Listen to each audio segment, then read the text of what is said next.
Cabinet Aditi Tatkare madam यांनी लाडक्या बहिणींसाठी सगळ्यात मोठी अपडेट दिलेली आहे। राज्य शासनाने लाडक्या बहिणींना जानेवारी 2026 मध्ये 4,500 रुपये देण्याचे आलेले आश्वासन असतानाही काही जिल्ह्यांमध्ये पात्र लाडक्या बहिणींना आजपासून 4,500 रुपये म्हणजेच 1,500, 3,000 आणि 830 रुपये अशा 3 टप्प्यामध्ये 5,330 रुपये लाडक्या बहिणींना आता मिळणार आहेत आणि इतकी रक्कम थेट बँक खात्यात सगळ्यात अगोदर मिळणार आहे। म्हणजे लाडक्या बहिणींनो, तुम्हाला त्यांनी सांगितलं होतं की आम्ही लाडक्या बहिणींना ही रक्कम जानेवारी महिन्यामध्ये देऊ, पण लाडक्या बहिणींना डिसेंबर महिन्यामध्ये या संदर्भातील रक्कम मिळायला सुरुवात झालेली आहे आणि टोटल 36 जिल्ह्यांपैकी काही जिल्ह्यांची नावं आलेली आहेत ज्या जिल्ह्यांमध्ये हे 5,330 रुपये याच हप्त्यामध्ये म्हणजेच 24 डिसेंबर पासून पुढच्या 4 ते 5 दिवसांमध्ये लाडक्या बहिणींच्या खात्यामध्ये जमा होणार आहेत। आता या खात्यांमध्ये किंवा या जिल्ह्यांमध्ये तुमचं नाव आहे की नाही याच्याबद्दलची आपण अपडेट पाहणार आहोत। दिनांक 24 डिसेंबर 2025 रोजी आलेला हा महिला व बाल विकास विभागाकडून अत्यंत महत्त्वाचा अपडेट आहे। आता याच्यामध्ये आपल्याला काय सांगण्याचा प्रयत्न केलेला आहे आपण ते जाणून घेऊया। राज्यातील आर्थिक दृष्ट्या दुर्बल व पात्र महिलांना सामाजिक व आर्थिक लाभ मिळावा याच्यासाठी या योजनेची सुरुवात केली असून लाडक्या बहिणींना प्रति महिना 1,500 रुपये योजनेअंतर्गत मिळतात। आता आपण डायरेक्ट शासन निर्णय पाहणार आहोत आणि जर तुम्हाला संपूर्ण GR सगळी अपडेट सविस्तर वाचायची असेल तर हा GR तुम्ही डाउनलोड कसा करायचा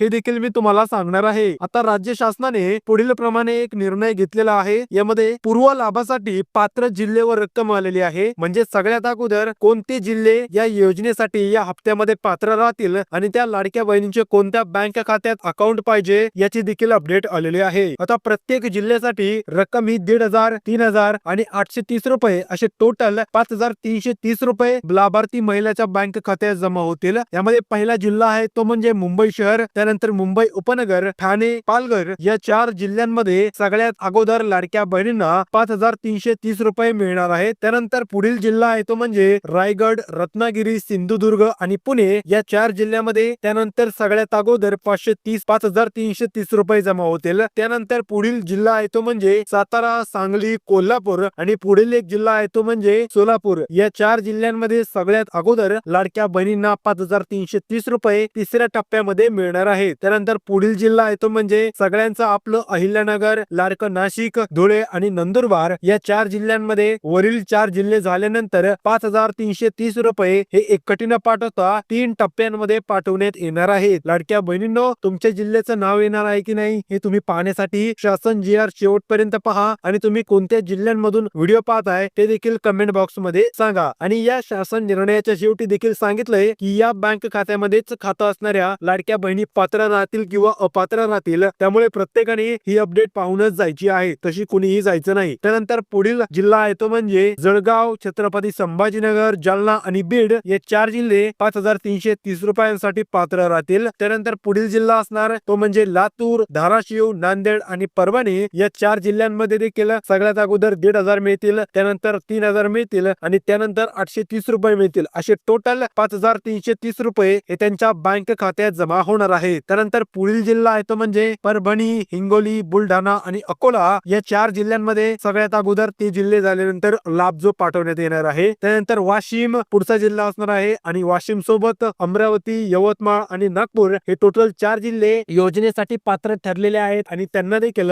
5,330 रुपये हे त्यांच्या बँक खात्यात जमा होणार आहेत। पुढील जिल्हा आहे तो म्हणजे सगळ्यांचा आवडता आपलं ऑरेंज सिटी, नागपूर, वर्धा, भंडारा आणि गोंदिया या 4 जिल्ह्यांमध्ये देखील 3 टप्प्यामध्ये 5,330 रुपये जमा होतील। त्यानंतर पुढचा जिल्हा आहे तो म्हणजे गोंदिया झालेला आहे आपला चंद्रपूर आणि गडचिरोली हे 2 जिल्हे थोडेसे मागा असल्यामुळे, थोडेसे मागासवर्ग असल्यामुळे त्यांना सेपरेट लाभ देण्यात येईल आणि त्यांना देखील 5,330 रुपये हे त्यांच्या बँक खात्यात रोख रक्कम जमा होणार आहे। त्यामुळे प्रत्येकाने याच्या संदर्भातील अपडेट घ्यायची आहे। आता पुढची अपडेट आहे ती म्हणजे लाडकी बहीण योजनेसाठी फॉर्म भरताना वापरल्या गेलेल्या प्रमुख बँका आणि त्यांची स्थिती आहे, यामध्ये कोणती बँक पात्र आहे, कोणती बँक अपात्र आहे, ती अपडेट तुम्हाला या शासन GR मध्येच पाहायला मिळणार आहे। लाडक्या बहिणींनो, बँकांची नावं जाणून घेण्या अगोदर जर तुम्ही व्हिडिओला लाईक केलेलं नसेल तर लाईक करा, चॅनलला सबस्क्राईब करा, कारण या चॅनल वरती फक्त आणि फक्त महिला व बाल विकास विभाग, त्यानंतर कामगार मंडळ यांनी जाहीर केलेल्या योजना आणि जाहीर केलेले GR किंवा नवनवीन अपडेट बद्दलच व्हिडिओ बनवले जातात। आणि जर तुम्हाला देखील योजनेअंतर्गत खरंच लाभ पाहिजे असेल तर तुम्ही लाईक आणि सबस्क्राईब केलं तर नक्की घेतलीच पाहिजे. पहिली बँक आहे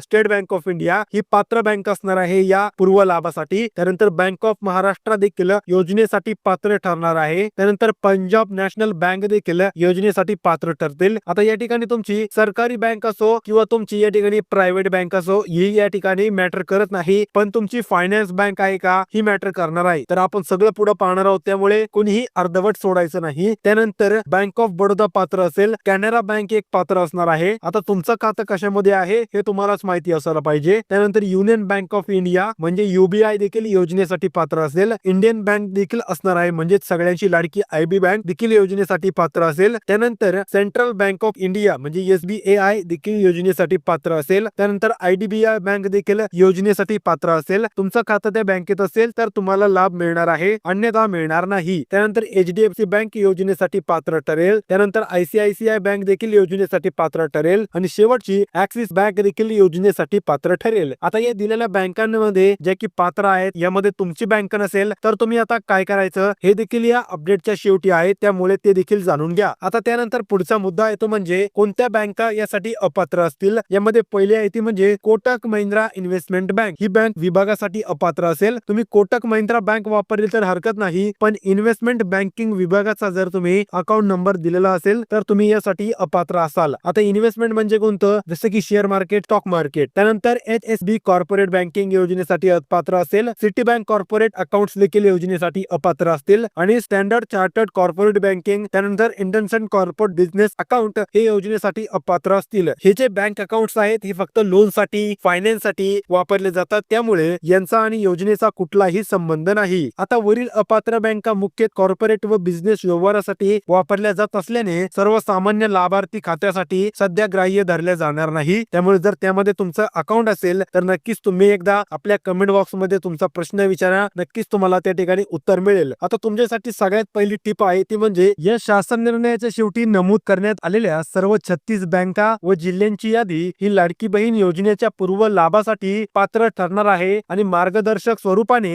ही बँक अंतिम पात्रता शासनाच्या अधिकृत संकेतस्थळावर प्रसिद्ध होणाऱ्या यादीप्रमाणे राहणार आहे. आता ही तर झाली पहिली टिप. दुसरी टिप काय आहे की वरील यादीमध्ये काही बँका अपात्र म्हणून नमूद करण्यात आलेल्या असल्या तरी जोपर्यंत शासनाच्या अधिकृत वेबसाईटवर अंतिम सत्यापित यादी जाहीर होत नाही तोपर्यंत कोणतीही बँक निश्चितपणे अपात्र ठरण्यात आलेली नाही. त्यामुळे कोणीही खचून जायचं नाही, कोणीही चिंता करायची गरज नाही. त्यामुळे लाडक्या बहिणींनी कोणत्याही प्रकारची चिंता करू नये किंवा चुकीच्या बँकेत खाते असल्यामुळे अथवा चुकीचा फॉर्म भरल्यामुळे तुमचा फॉर्म किंवा तुम्ही अपात्र ठरवण्यात आल्याचा गैरसमज करू नये. आता लाडक्या बहिणींनो, या अपडेट व्यतिरिक्त तुम्हाला काही प्रश्न असेल तर नक्कीच कमेंट बॉक्स मध्ये विचारा. तुमच्या सगळ्या कमेंटचं उत्तर दिलं जाईल आणि तुम्हाला नोव्हेंबर अधिक डिसेंबरचा हप्ता मिळाला आहे का नाही हे देखील तुम्ही मला कमेंट बॉक्स मध्ये सांगा आणि तुम्ही कोणत्या जिल्ह्यामधून आहात ते कमेंट बॉक्स मध्ये सांगा, जेणेकरून आपल्याला कळेल की राज्य सरकारने आतापर्यंत कोणकोणत्या जिल्ह्यांमध्ये हप्ता वितरण चालू केलेलं आहे.